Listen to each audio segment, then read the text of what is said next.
You are not promised comfort. You are not brought into this life to be sheltered from pain or to avoid adversity. You are born into a world governed by reason, by nature, by causes and consequences. And within that, justice resides, even when it does not feel like it. You will suffer. This is not pessimism, it is clarity. You will lose. You will be misunderstood. You will face illness, separation, and perhaps betrayal. But none of these are unjust, unless you judge them to be so. The universe does not owe you exemption from its laws. It owes you nothing, because it has already given you everything. A mind capable of choice, of reason, of alignment with the logos, the divine order of all things.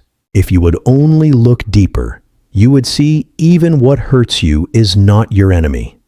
Even what wounds you may be a teacher. Even the days when all seems to crumble are not outside the realm of justice, but within it. What is justice? It is not the indulgence of your preferences. It is not the guarantee of comfort. It is the perfect working of the whole, the order behind what seems like chaos. Just as a physician may cause pain to heal the body, so too does the universe allow pain when it serves the greater harmony. You are a part of that harmony. You are not above nature. You are woven into it, and what touches you touches all. If you suffer, ask not, why me? But what is this for? The answer may not come at once, but the answer is already in motion, for nothing in the world is random, and nothing touches you without touching the entire order. A tree does not cry out when the wind breaks its branch. It simply grows anew. The river does not complain when the stone resists it. It flows around it. And so must you. Do not curse the hardship. Bend with it. Learn from it. Become stronger because of it. You are not merely flesh. You are reason. You are soul. You are consciousness gifted with the ability to respond, not react. The world may act upon you, but your inner life, that is yours alone. There you are free, and where you are free, you are responsible. There is no injustice in what happens to you. There is only injustice in how you respond. If you resent what is natural, you suffer twice. If you resist what is necessary, you make yourself weaker. But if you accept, if you align your will with the will of the whole, then you transcend suffering. You rise above it. When you feel pain, remember, this too is part of the path. When you are betrayed, remind yourself, this too has its place in the great unfolding. When you are brought low, do not despair, for what is low today may prepare you to rise tomorrow with wisdom. Think of the great fire that consumes the forest. It seems a tragedy, but from that burning, the soil is renewed. Seeds awaken. Life begins again, stronger. So it is with you. The fire may take much, but it cannot take your virtue. It cannot take your character. It cannot take your will, unless you surrender them. That is where injustice begins, not outside you, but within you. When you abandon your reason, when you act against your principles, when you respond with bitterness instead of dignity. You were made to endure. More than that, you were made to rise. The gods did not craft you to be soft, but to be noble. And nobility is not born in pleasure, but in trial.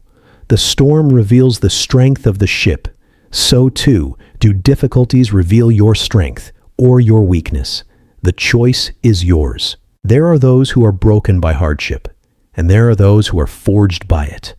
What separates them? Not the events, for the events are the same, but the mind, the judgment, the inner discipline. You must remind yourself daily if necessary, this too is just. Not because it feels good, but because it is. The universe does not err. The seasons turn, the stars move in their courses, the tides rise and fall. And your life too follows a pattern beyond your limited understanding. You may not see the justice now. You may cry out in your pain, but let that cry be dignified. Let it be filled with the strength of one who knows that justice is deeper than desire. that the soul was not created for ease, but for greatness. And greatness is not comfort, it is character. You say, "This should not have happened," but how do you know? Were you present at the beginning of time?